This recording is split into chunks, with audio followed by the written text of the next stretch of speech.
누가복음 14장 25절에서 35절까지 말씀을 봉독해 드립니다. 누가복음 14장 25절에서 35절까지의 말씀입니다.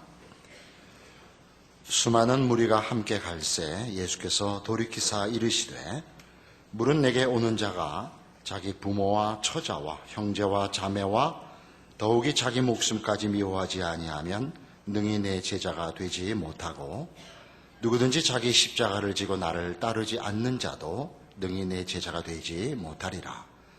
너희 중에 누가 망대를 세우고자 할진대 자기의 가진 것이 준공하기까지에 족할는지 먼저 앉아 그 비용을 계산하지 아니하겠느냐. 그렇게 아니하여 그 기초만 쌓고 능히 이루지 못하면 보는 자가 다 비웃어 이르되 이 사람이 공사를 시작하고 능히 이루지 못하였다 하리라. 또 어떤 임금이 다른 임금과 싸우러 갈 때에 먼저 앉아 1만 명으로서 저 2만 명을 거느리고 오는 자를 대적할 수 있을까 헤아리지 아니하겠느냐. 만일 못할 터이면 그가 아직 멀리 있을 때에 사신을 보내어 화친을 청할지니라.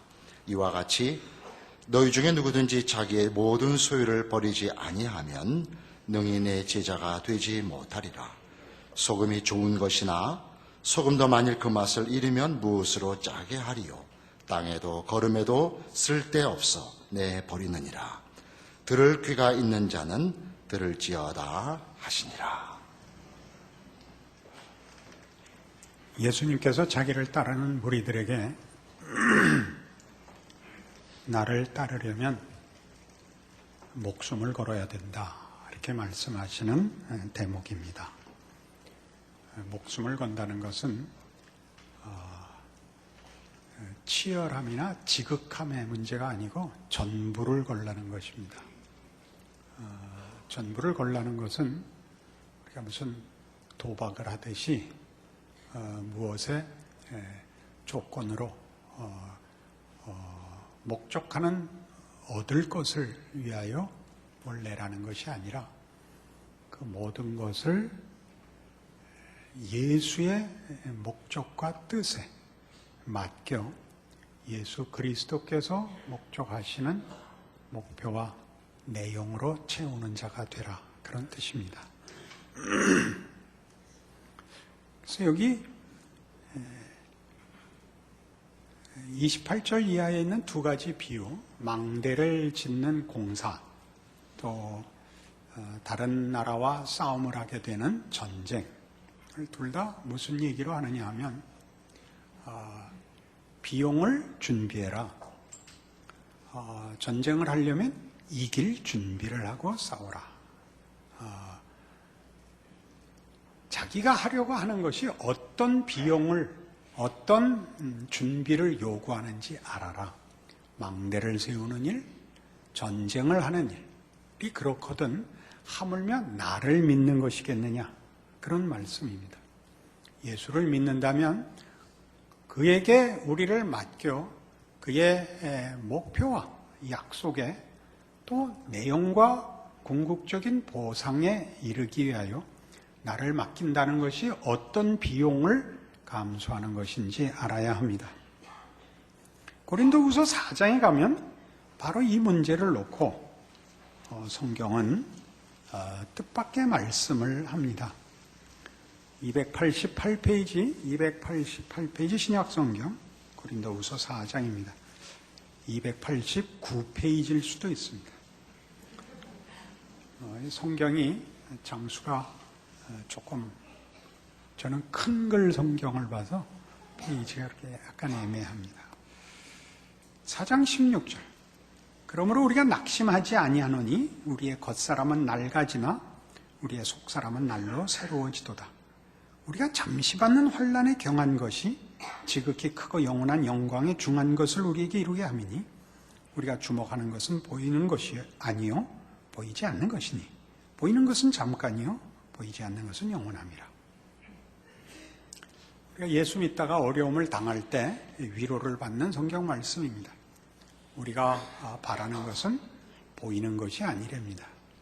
우리는 이 구절로 내세의 보상, 내세의 구원이라는 것을 그 위안으로 삼습니다.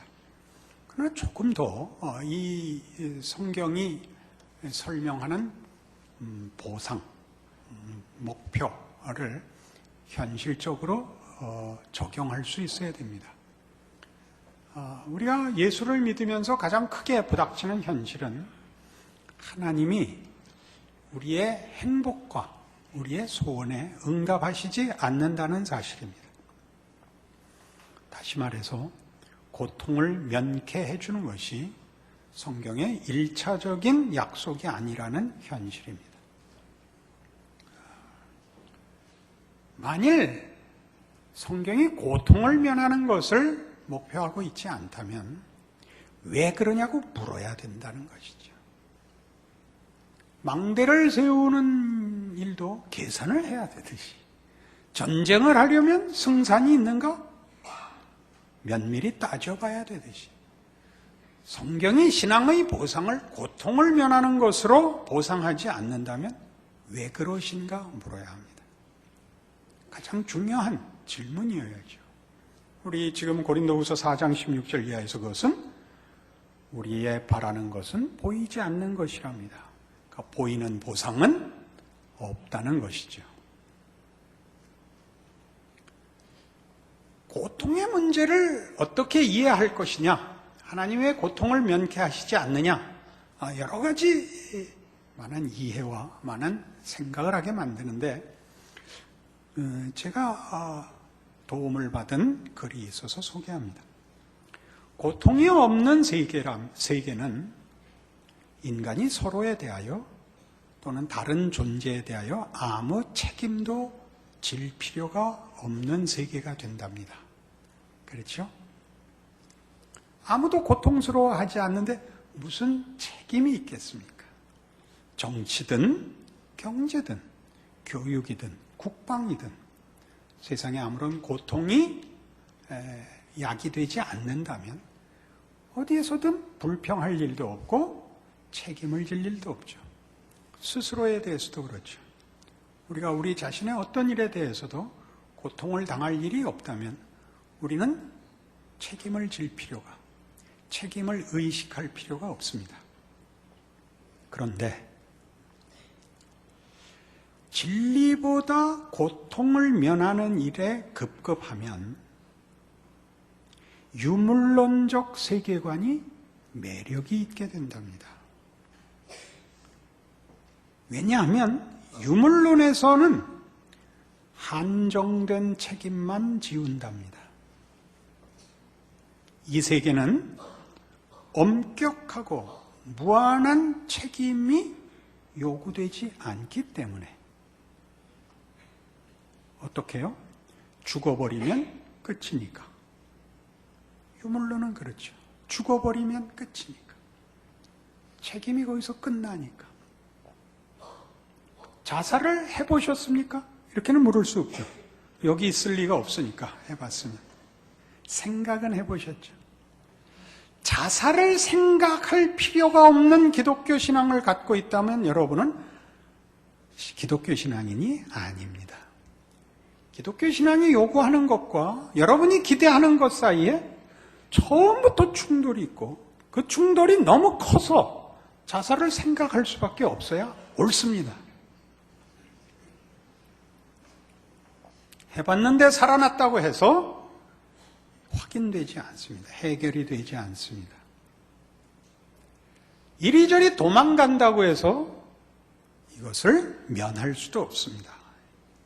기독교 세계를 이 글을 쓴 사람이 이렇게 설명했습니다. 기독교 세계의 공포는 도망갈 출구가 없다는 것이다. 이게 도대체 예수 믿자는 거예요? 격려를 하자는 거예요? 아니면 어떻게 하자는 거예요? 정신세계로 도망간다고 해서 답이 아니라는 걸 육체가 압니다. 육체가 동일한 어떤 평안에 가지 않는 한 정신의 위로로 해답이 되지 않는다는 것 뻔한 사실입니다. 상상으로 도망갈 수가 없습니다. 현실은 상상이 아닙니다. 공상이 아니고 소원과 다릅니다. 내세로 도망갈 수 없습니다. 지금을 살고 있기 때문이고, 지금과 성경이 약속하는 내세는 일관성을 가집니다. 예수를 믿는다는 믿음은 지금이나 그때나 일관성을 가지는 것입니다. 이 모든 것을 하나로 묶는 일에 우리 기독교 신앙은 우리의 기대와 너무나 다릅니다. 우리 많이 해봤죠. 더 열심히, 더 철저히, 그리고 더 구별되게, 이런 것들로 답이 이루어지지 않는다는 것 여러분이 경험하셨을 겁니다. 고통의 문제가 하나님이 목적하시는 것이 아니라면 고통은 왜 필요한가?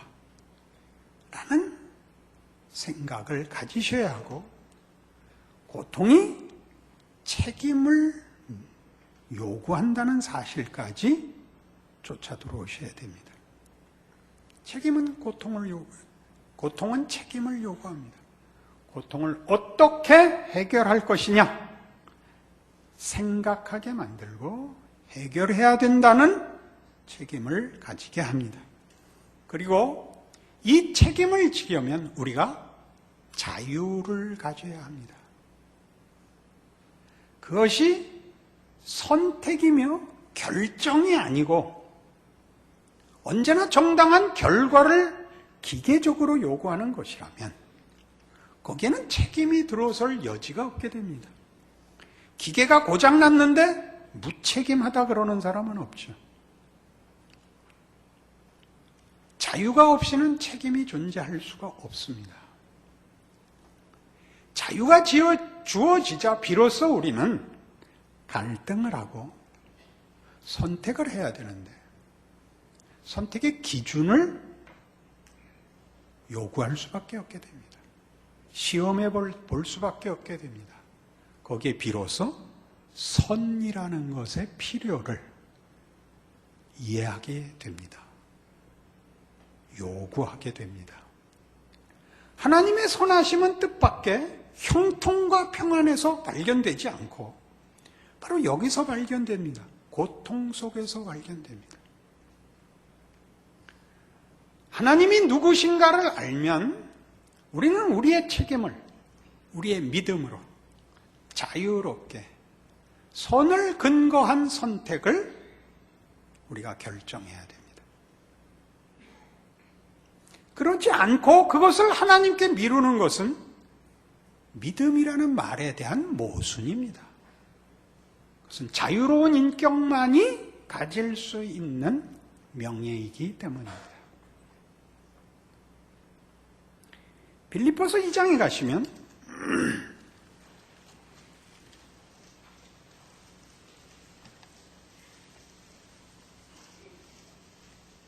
빌립보서 1장에 가시면 20절 이하에 이런 말씀이 나옵니다. 나의 간절한 기대와 소망을 따라 아무 일에든지 부끄러워하지 아니하고 지금도 전과 같이 온전히 담대하여 살든지 죽든지 내 몸에서 그리스도가 존귀하게 되게 하려 하나니 이는 내게 사는 것이 그리스도니 죽는 것도 유익함이라. 그러나 만일 육신으로 사는 이것이 내일의 열매일진데 무엇을 택해야 할는지 나는 알지 못하노라. 내가 그 둘 사이에 끼었으니 차라리 세상을 떠나서 그리스도와 함께 있는 것이 훨씬 더 좋은 일이라.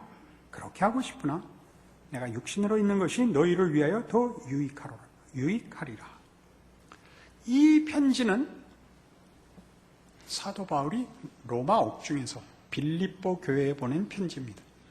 빌립보 교회는 사도 바울이 성령의 부르심을 받고 소아시아 선교에서 이제 유럽을 향하여 방향을 튼 첫 번째 빌립보라는 마게도냐 도시에서 세운 교회입니다. 그 빌립보 교회에 보낸 편지인데, 편지를 보내게 된 배경은 자기가 가서 복음을 전하여 예수 믿는 사람들이 생겨 교회를 세워놓고 자기는 감옥에 갇혔습니다. 그러니 감옥에 갇힌 사도 바울이 빌립보 교회를 향하여 가지는 그 간절함, 그 애타는 마음과 걱정, 그리고 빌립보 교회가 그 많은 로마가 믿었던 신들과 달리 유일하신 하나님, 전능하신 하나님, 창조주 하나님, 심판자 하나님에 대한 복음을 듣고 예수로 말미암은 구원을 믿고 이제 하나님의 백성이 되고 믿는 성도들이 되었는데 그 종이 감옥에 갇혔으니 저들이 자기가 믿은 복음에 대하여 의심이 생기게 됐죠. 어찌하여 세상 나라의 창조주이시고 심판자이신 하나님의 권세가 지는가?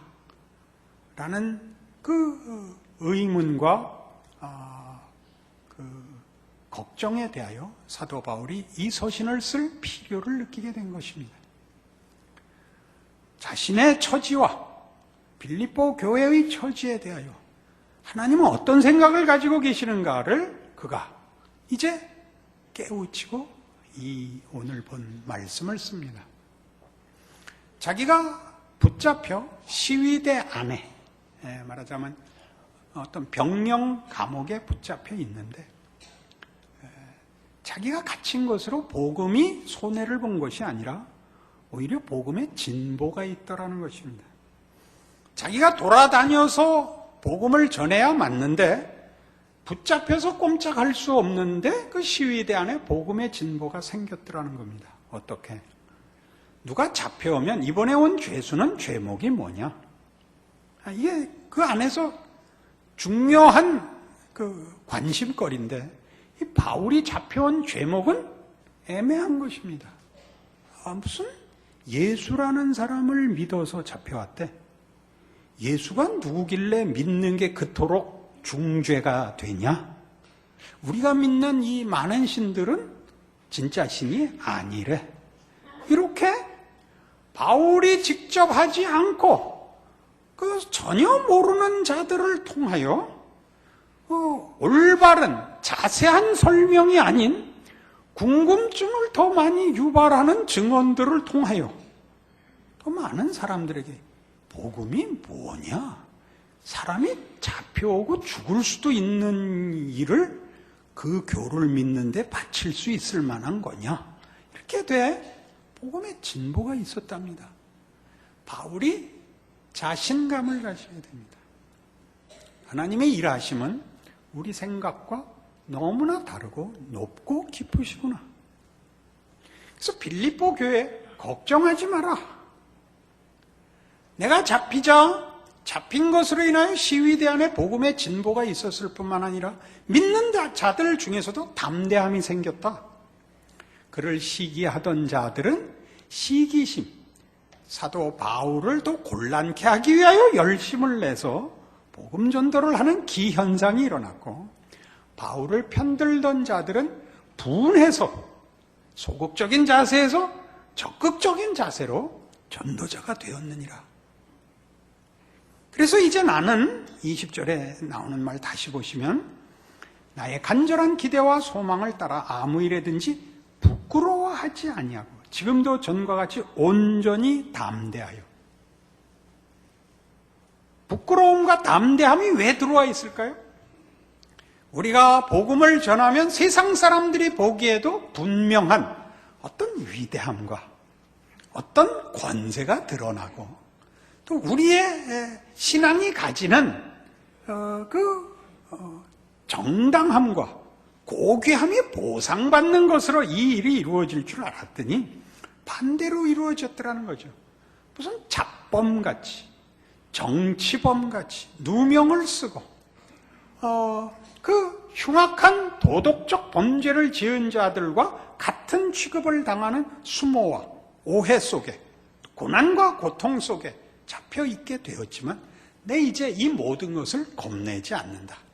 그래서 내가 지금 살게 될지 죽게 될지 모를 형편에 처했는데 살든지 죽든지 나에겐 상관이 없다.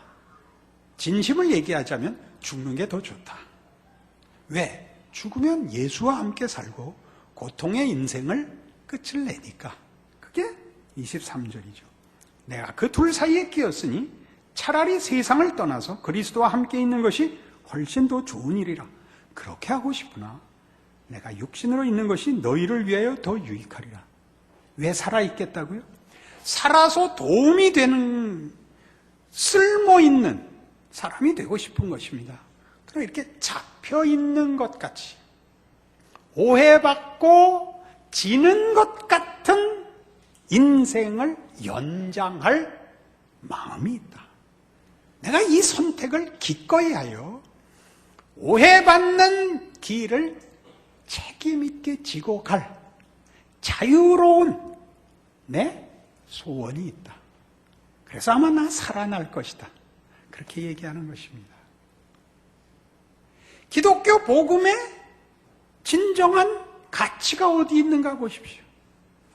인간이 자신을 위하여 살지 않고 남을 위하여 사는 것으로 자기를 증명하거나 보상을 받는 것도 더 지나서 기꺼이 오해와 고통 속에 기꺼이 주를 본받아 자신의 인생을 내어주어 기쁨으로 그 길을 자유로운 선택으로 가겠다는 것입니다.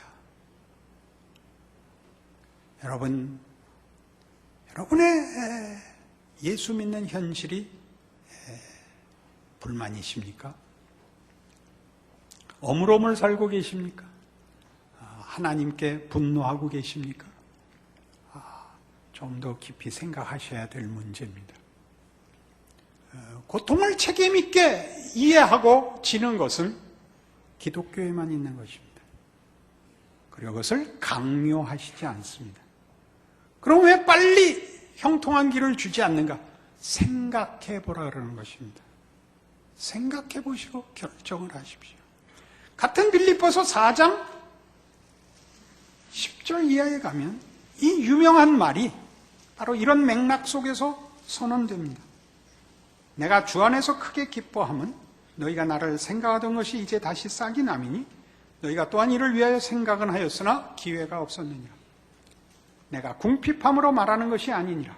어떠한 형편에든지 나는 자족하기를 배웠느니 나는 비천에 처할 줄도 알고 풍부에 처할 줄도 알아. 모든 일 곧 배부름과 배고픔과 풍부와 궁핍에도 일체의 비결을 배웠노라. 내게 능력 주시는 자 안에서 내가 모든 것을 할 수 있느니라. 여기서 모든 것은 해결이 아닙니다. 보상은 더더욱 아닙니다. 감수입니다. 감수. 내게 능력 주시는 자 안에서, 예수 안에서입니다. 예수 안에서와 갖는 뜻이 뭐죠?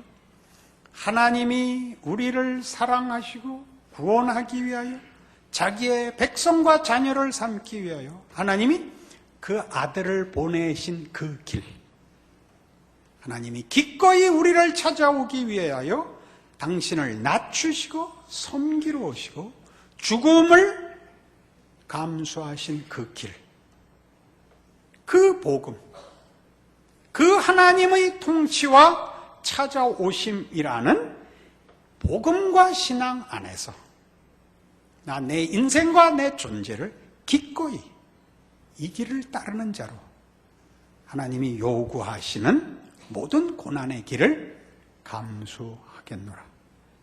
내가 당하지 못할 일은 없노라 라고 얘기하는 것입니다.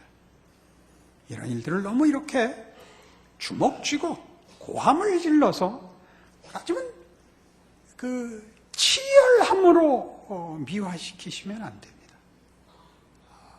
아무도 모르는, 아무도 알아주지 않는, 참으로 혼자 겪고 넘어가야 되는 잡다하고 사소하고 끈질긴 현실의 고통에서의 얘기입니다. 순국, 순교, 순직이라는 명예가 주어지지 않는 숨막히고 끝없는 현실을 살아야 하는 것입니다.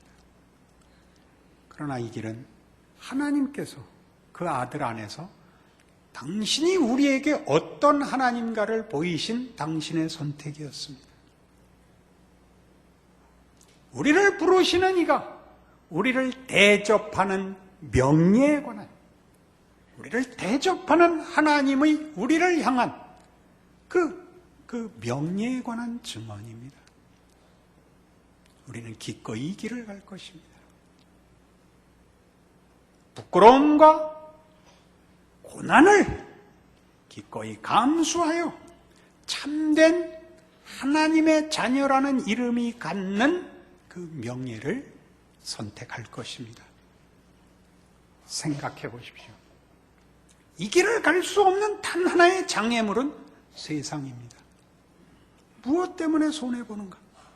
무엇 때문에 고통을 당하는가? 이기라, 제끼라, 짓밟으라. 그렇게 해서 얻는 것 속에 명예는 없습니다. 그렇게 해서 얻는 것 속에 진정한 해답은 없습니다. 우리는 치사하고 비겁한 인생을 연장하라는 유혹에 지는 것입니다. 그렇게 사는 인생은 연장되는 것 자체가 부끄러운 것입니다. 믿음으로 산다는 것은 그 모든 세상이 요구하는 비참함과 더러움과 비열함으로의 연장, 부끄러움의 연장에서 우리를 구원하는 것입니다. 하루를 살아도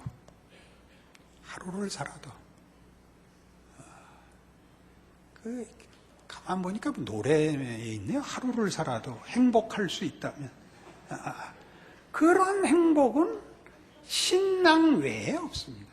세상은 행복을 논할 실력이 없습니다.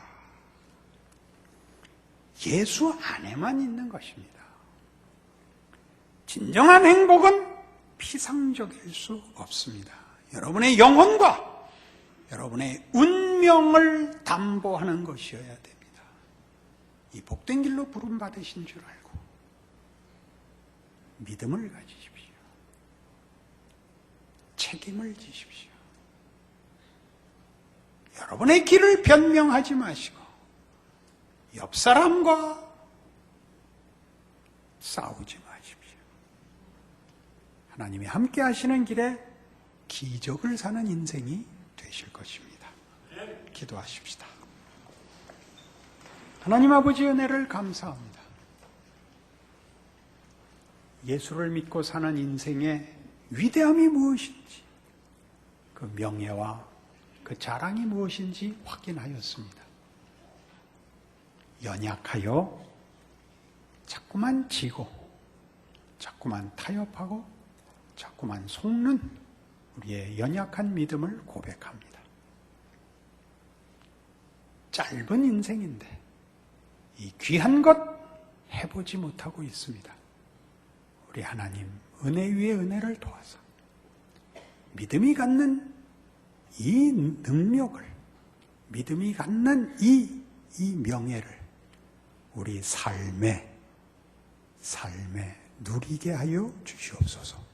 예수님 이름으로 기도합니다.